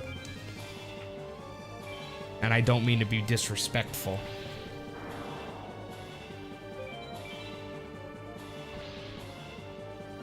Because I want to make something very, very, very clear. I have absolutely nothing against transgender people. I don't want people to think that just because I hate somebody who happens to be transgender, that means that I don't like transgendered people, because it's not true. I hate people of all races, creeds, and mental illnesses. It doesn't really mean anything, right? I hate people who are black. I hate people who are white. I hate people who are gay. I hate people who are straight, right? I hate individuals, chat. If I don't like somebody, I don't like them because of who they are as an individual. I don't like to group people together and say, I don't like X group, because it doesn't matter for the most part, but no matter what, anytime you say, oh, I don't like X group because everybody in X group is like this, you're always going to be wrong when you say that, because there's always going to be exceptions within that group to what you just said. Which is why I don't like to lump groups together like that. I'd rather shit on individuals than shit on a group. And that's why I think that the people who say, oh, white people are dumb, or men are bad, like things like that, I think they're quite honestly, they're fucking retarded, okay?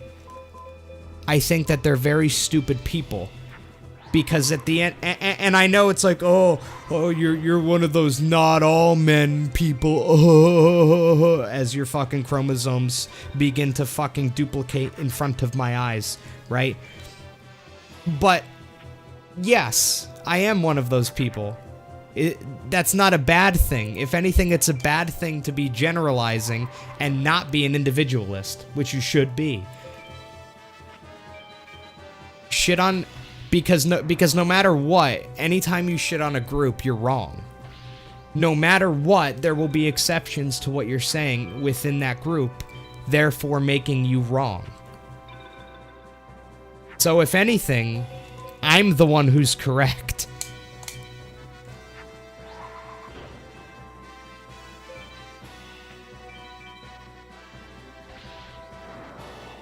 People are just very, very fucking stupid.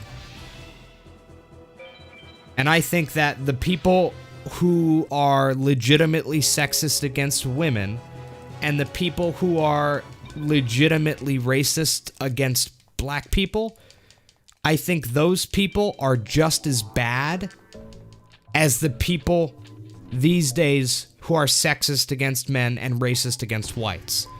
I think that you are all scum.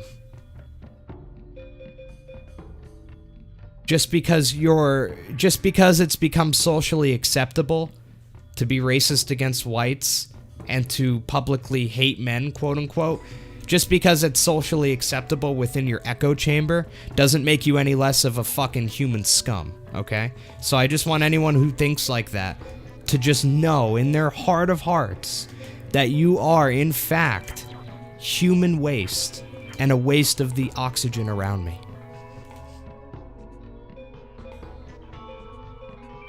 Never forget it. Those nights when you're crying yourself to sleep at 2 in the morning, frantically posting your mental breakdown on Twitter, just remember, you caused this. It's your fault. You are a waste.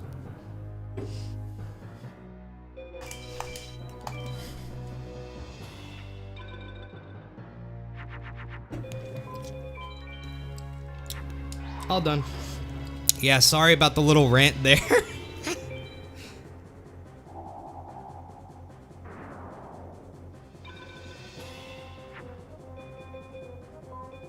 I try my best not to get political on this live stream or on anything really relating to my stream.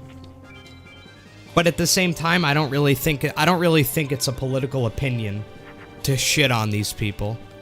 I think it's really just a moral one. So yeah, I will always do my best to keep politics completely out of this live stream and completely out of, you know, my Discord or my Twitter, unless I get really mad about something. But for the most part, I think shitting on these people is not a political issue.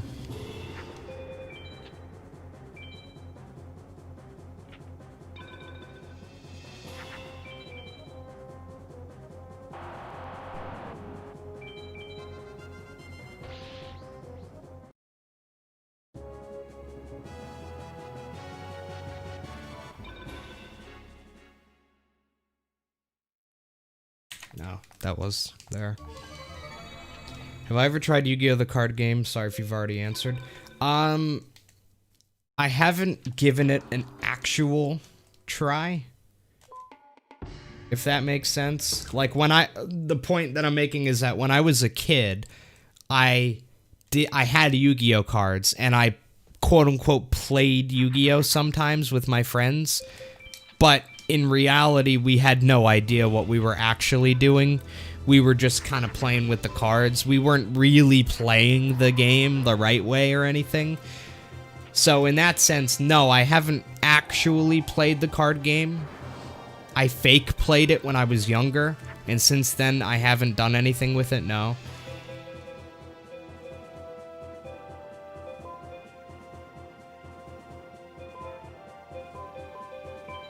If that makes sense. I think it does.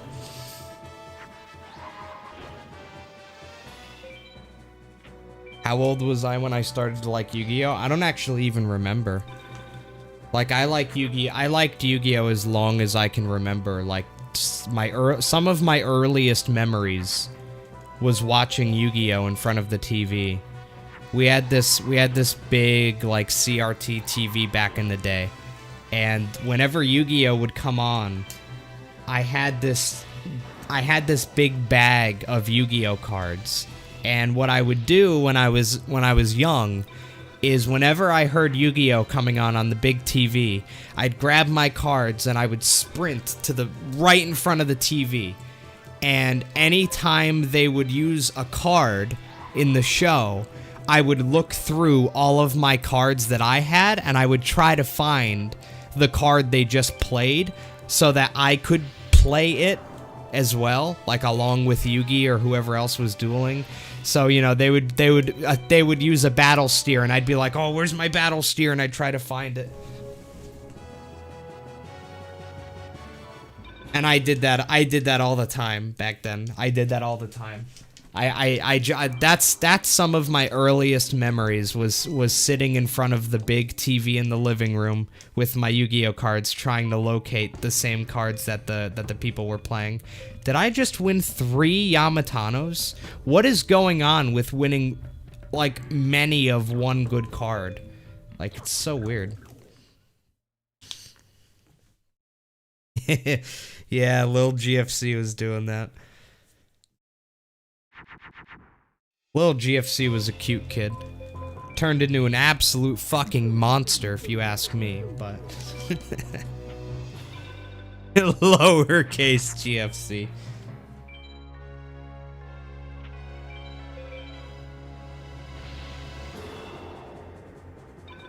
That could be a problem. That could be a problem. I'm gonna YOLO here. This is a very, very risky YOLO, and it's probably not worth it, but I'm gonna do it anyway.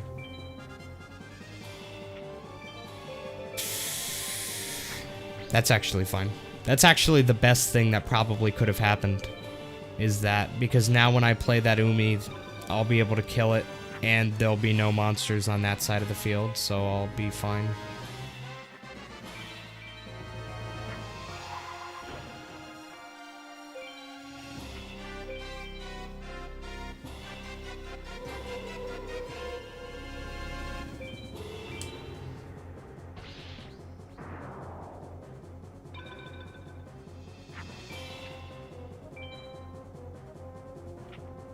Did I enjoy my sandwich? What do you mean my sandwich?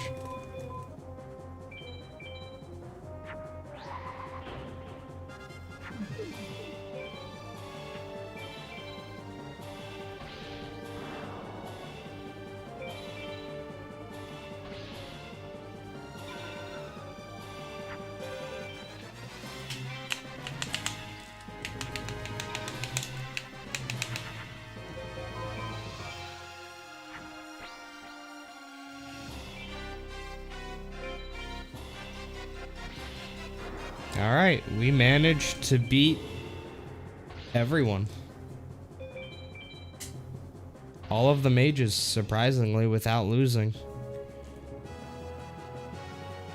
Oh, yeah, that restaurant. Yeah, that I did enjoy that sandwich. It was fucking amazing, dude. Oh my god. It was so good, brother. Holy heckaroni. Wonder if I could buy another thunder.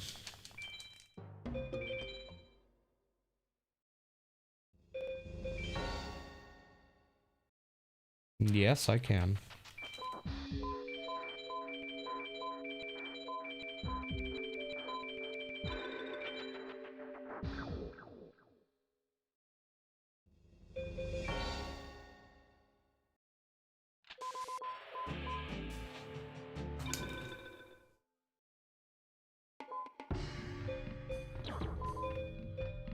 Well, I don't really have time to do too much farming.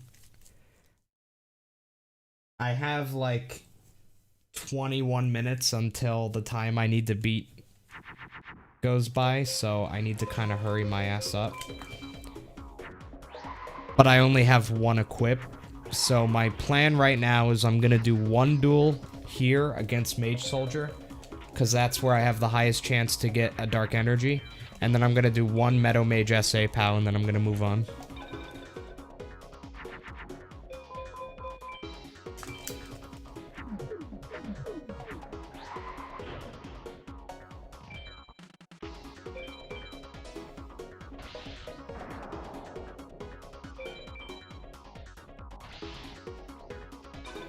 No, I don't have time for Pegasus.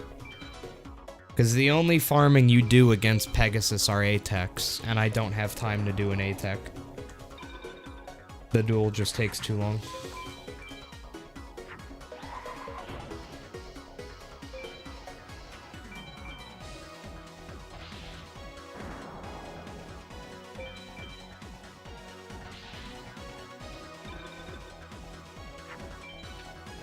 Yep, final 7.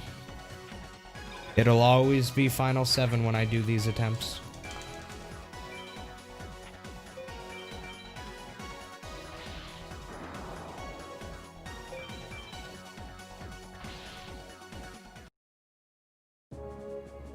Alright, now we're gonna do one Meadow Mage farm and then we will move on.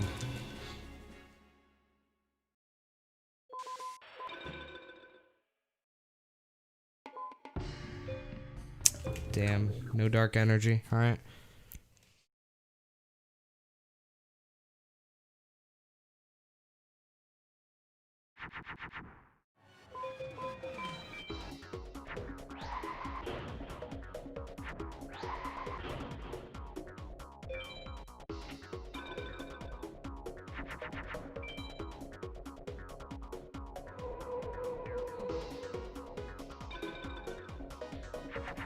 Correct. I don't save during attempts because there's no point.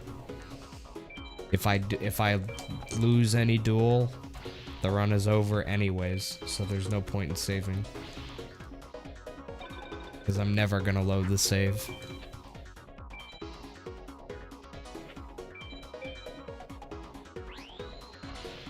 Yes, there is a higher chance of getting Dark Energy than Dragon Treasure from Pegasus. The odds of getting Dragon Treasure from Pegasus is 32. The odds of getting Dragon Treasure from Isis is 32. The odds of getting Dark Energy from Mage Soldier is 50.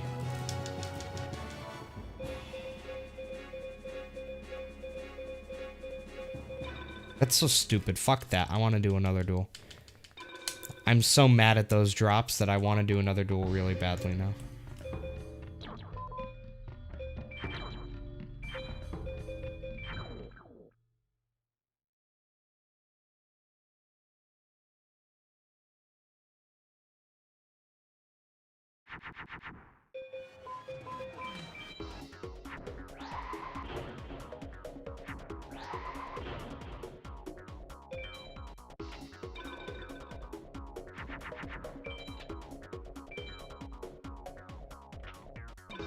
Damn it.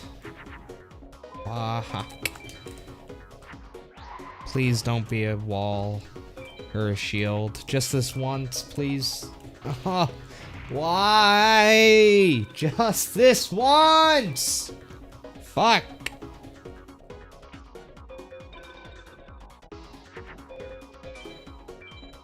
Potential pog?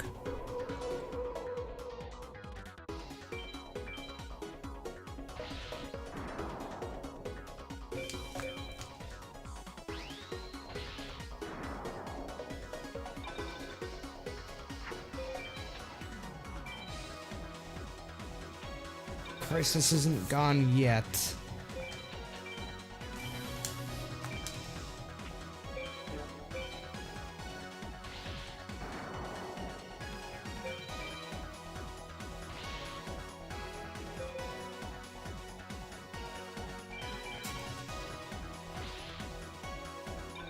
Play Sogan.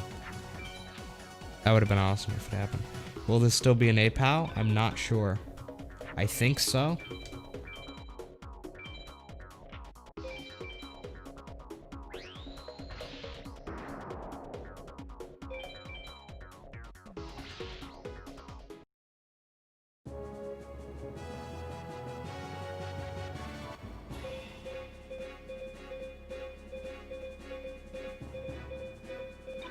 You know, I'm kind of pissed about that duel too, but I don't have time to be pissed anymore.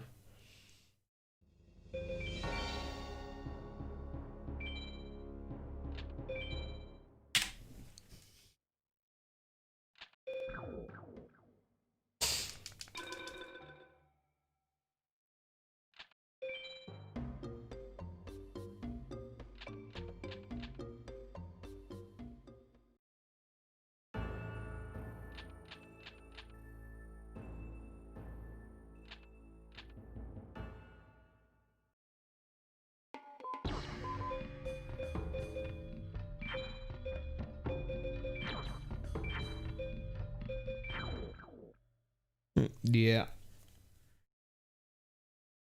I still have time to get top 10. Honestly, I probably don't even have time for top 10, but it could still be a good time. Let's go.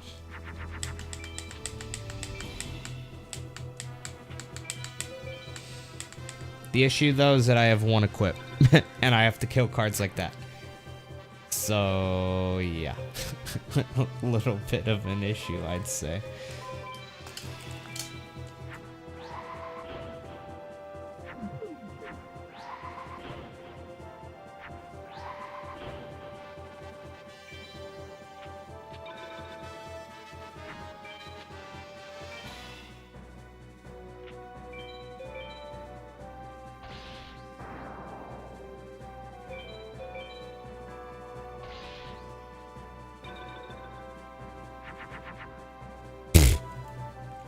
Wrong equip.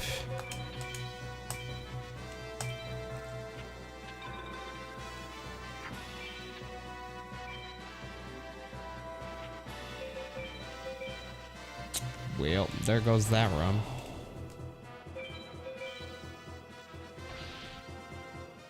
Yeah. That run sucked ass anyway.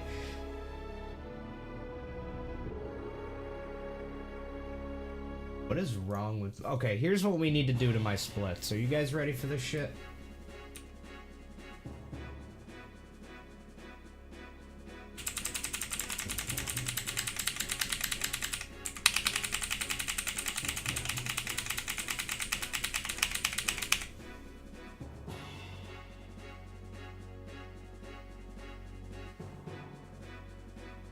There.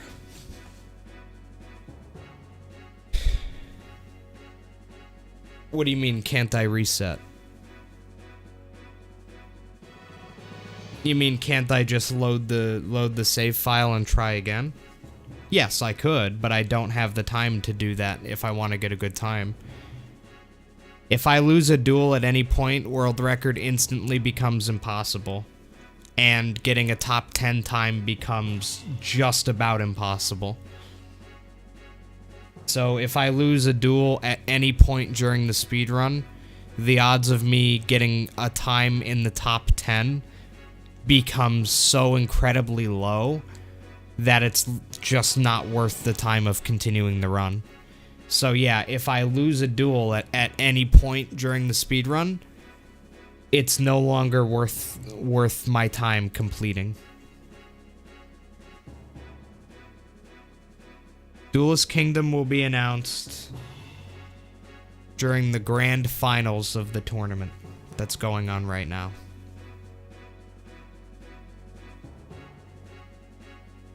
And anyways, I have to leave my house in 45 minutes anyway, and I still need to shower.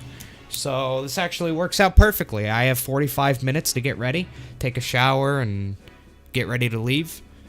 And we end the stream at its natural ending point, you know? I didn't have to rush through the run and make bad decisions. I didn't have to cancel the run. I didn't have to, you know...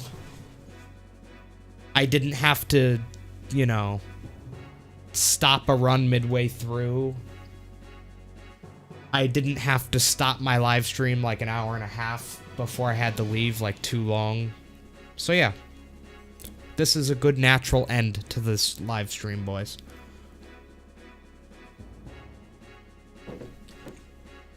So guys, thank you for watching. I really appreciate it. It was a lot of fun today. I will be live streaming tomorrow, as per usual. I will be live streaming Forbidden Memories tomorrow. It'll either be world record attempts, or it might be my 15 card mod with 15 times the star chips 100%. Maybe I'll continue that tomorrow. But I kind of want to keep doing world record attempts. At least right now I do. So... tomorrow, I would plan on seeing me do more world record attempts. That's most likely what I'll be doing tomorrow. So yeah, plan on seeing more of that tomorrow.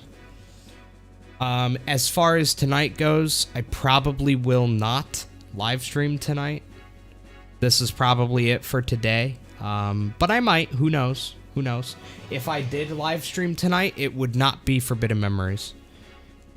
If I did live stream tonight, it would be something else, like maybe some Mario 35 or something. But probably will not be any more live streams today. But tomorrow, like I said, back to FM, back to record attempts. We will keep hitting it, boy. As you know, we keep grinding. 24/7 grind. So I hope you guys enjoyed that. But yeah, really, thank you guys so much for watching. I really appreciate it. Ding, ding, nut in your butt. And I will see you guys tomorrow. Love you all. Bye-bye. Have a great day. Bye-bye.